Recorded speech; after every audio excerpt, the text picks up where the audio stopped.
Olá pessoal, espero que estejam todos muito, mas muito bem. Sou Ana Maria Costa e hoje estamos aqui para discutir um pouquinho sobre um tema muito afeto à arte, é o patrimônio cultural. Vamos iniciar com a definição de patrimônio cultural. Patrimônio cultural é toda manifestação, seja artística, seja cultural, seja espiritual, que possui importância histórica e cultural para um país ou uma pequena comunidade. Daí nós já percebemos que não necessariamente ela tem que representar somente única e exclusivamente a um país inteiro, mas uma comunidade, que é uma parcela de um país, pode ter o seu patrimônio cultural, tá? Exemplos, tá? Exemplos de patrimônios: arquitetura, as festas, as danças, as músicas, as manifestações populares, as artes, as culinárias, entre outros. Então, gente, esse conjunto de bens, ele é o que compõe o patrimônio cultural, seja de um país, seja de uma pequena comunidade.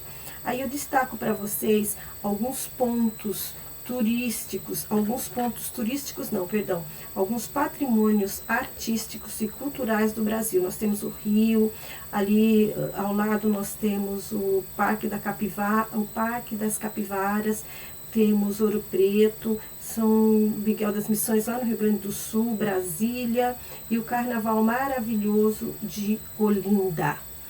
E antes, para que compreendemos bem essa evolução do patrimônio, essa conceituação, nós vamos destacar alguns pontos importantes que deram para a arte e para a humanidade esse conceito de patrimônio cultural.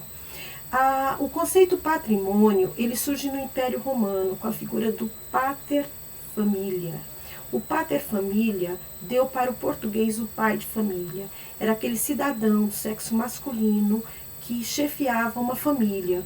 Então a ele cabia todos os bens, as propriedades, o dinheiro, os negócios, as estátuas e as joias da família. Essa ideia de patrimônio, a princípio, veio voltada à ideia de singularidade, porque o patrimônio era uma coisa que pertencia somente a uma determinada família e a um conceito de, como eu diria, a palavra certa me foge agora, um conceito de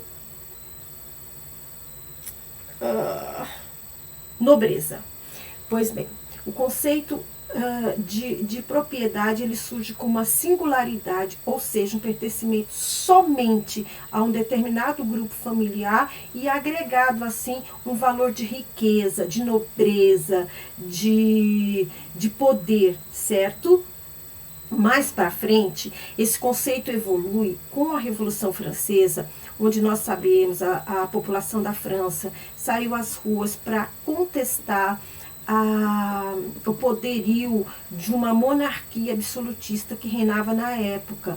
E aí o que acontece? Eles começaram a investir toda a ira aos prédios, aos monumentos, às praças, às igrejas e aos parques. Muito preocupado com essa destruição do acervo cultural da França, alguns pensadores se reuniram e naquela mesma ocasião fizeram um documento escrito que objetivavam tornar-se uma lei. E essa lei, ela tinha a função exclusiva de proteger aquele acervo cultural da terra. Essa foi a primeira manifestação positivada. O que é positivada? Escrita em relação a uma proteção ao patrimônio. Depois nós temos o final da Segunda Guerra Mundial. Foi uma época, gente, que o mundo ficou destruído. Como se sabe, a Segunda Guerra Mundial foi marcada por perseguição, por destruição, por ideologia nazistas, fascistas, por exterminações, por tudo, por destruição de patrimônio e uma série de devastação no mundo. Com o final da Terceira Guerra, o mundo parou e pensou como proteger tanto as pessoas, como os objetos, como as cidades, como o próprio mundo de pessoas, como as pessoas que transformaram, que fizeram, né, que levaram o mundo a uma Segunda Guerra Mundial. E nesse contexto surge a ONU, Organização das Nações Unidas, que é um órgão mundial que visa coibir esse tipo de atuação, bem como apresentar mecanismo de proteção do homem enquanto cidadão, enquanto pessoa, detentoras de direitos, né, de direitos que devem ser cumpridos pelas nações. E na ONU surgiu a Unesco. A Unesco, ela visa proteger o acervo cultural, escolar, cultural das comunidades, da humanidade. A Unesco, ela começou com a discussão do patrimônio quando uma demanda de uns países, na época considerados de terceiro mundo, acharam necessário não só a proteção ao acervo patrimonial, mas também os hábitos, os costumes, as manias, o aspecto religioso que integrou os países que foram colonizados e se transformou numa nova forma de vida. Então essas pessoas se reuniram-se perante a Unesco, que tem que tem a proteção cultural. Eles reivindicaram a execução de uma legislação que objetivasse a proteção desses bens que compunham a cultura dos povos, mas também não se encaixavam no conceito de patrimônio, que tinha como patrimônio uma edificação, algo concreto. Então, gente, eis que surge em 1982, na conhecida Carta do México, a denominação de patrimônio cultural imaterial, que são as manifestações artísticas, sociais, culturais e religiosas que não se encaixam justamente aonde? No conceito de patrimônio, certo? Dessa forma, a Constituição Brasileira de 1988, 1800 é longe, hein? De 1988, ela traz dois artigos importantes, os artigos 215 e 216. E assim eles determinam, são bens móveis, como patrimônio cultural. Essa norma constitucional, ela determina que são bens móveis, que o patrimônio cultural brasileiro são bens móveis, como objetos artísticos, vestimentas, obras de arte, ou bens imóveis, como edificações, sítios arqueológicos, elementos intangíveis que a gente não pode pegar, que a gente não pode apalpar, como dança, literatura, linguagem, culinária, festas, esportes, entre outros. Texto esse da Constituição de 2000, os artigos 215 e 216 da Constituição Federal. Então nós temos um avanço na cultura brasileira em relação à aceitação do acervo imaterial como um patrimônio cultural brasileiro. Gente, nessa forma de proteção, o Brasil recepcionou, essa norma da ONU, registrando seu patrimônio de duas formas. Os bens imateriais, eles passam a constar do registro de bens imateriais do IPHAN, tá? E os bens materiais, eles são tombados também no livro tombo do IPHAN, tá? Instituto Nacional, deixa eu ver onde eu marquei aqui, eu preciso de uma colinha, gente. IPHAN, Instituto do Patrimônio Histórico e Artístico Nacional. Então, esse órgão do governo é responsável por classificar uma determinada construção, um determinado hábito da cultura brasileira como patrimônio cultural ou não. Os que forem materiais, sempre relembrando, eles são registrados. E os que são materiais, eles são tombados. Certo, minha gente? E por fim,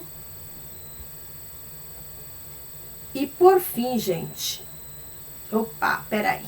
Por fim, eu apresento agora, gente.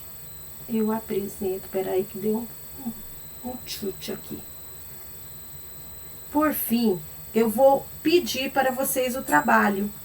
Em que consta o trabalho de vocês? O que consta o trabalho de vocês? Eu quero que vocês pesquisem dentro da cidade de Osasco um local que possa ser considerado como artístico.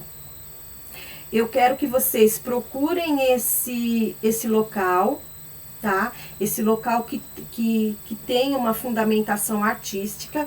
Eu quero que vocês procurem a importância desse local. A exemplo, eu não estou conseguindo abrir o slide agora. Vamos ver se eu consigo. Não estou conseguindo, ó. Meu slide não está indo. Mas é isso que eu quero. Eu quero que vocês procurem dentro da cidade de Osasco um local histórico, pesquisem esse local e, se possível, colhem, recortem essa figura, escrevam o que funcionou no local e, na sequência, observem o que é que está construído antes, o que é que está construído agora. No meu exemplo, que não está aqui, mas vocês podem ver pelo material escrito, eu coloquei o Osasco Plaza Shopping, que no início do século, em 1900, funcionava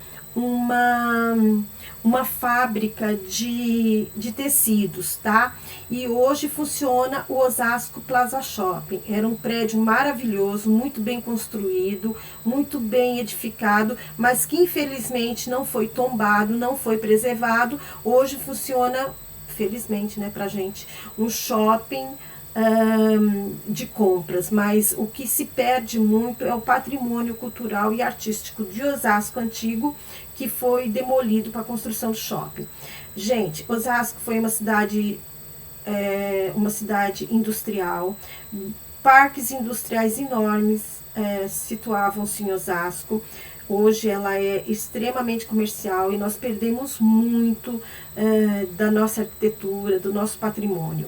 Por conta disso, eu quero que vocês pesquisem Osasco Antigo, escolham um determinado local, colhem a foto e, se possível, fotografe este local na atualidade e faça a comparação do antes e depois. Se tivesse sido preservado, como seria? É esse o trabalho que vocês têm para me entregar. Vocês podem enviá-los pelo Google Classroom, pelo WhatsApp ou pelo e-mail. Gente, até a próxima. Espero que tenham entendido muito legal, que tenham entendido bem, compreendido bem essa questão do patrimônio, do patrimônio tanto cultural como imaterial. Espero que vocês tenham entendido patrimônio material e imaterial corretamente, consigam distinguir e façam o trabalho. Qualquer dúvida, estarei à disposição. Vocês podem me chamar a qualquer hora no e-mail, pode me chamar a qualquer hora, não estou dizendo que eu vou responder a qualquer hora, mas podem me chamar no e-mail, no WhatsApp, que estarei disposta a tirar a dúvida de vocês. Gente, bom trabalho e até a próxima semana. Obrigado por tudo e fiquem na paz.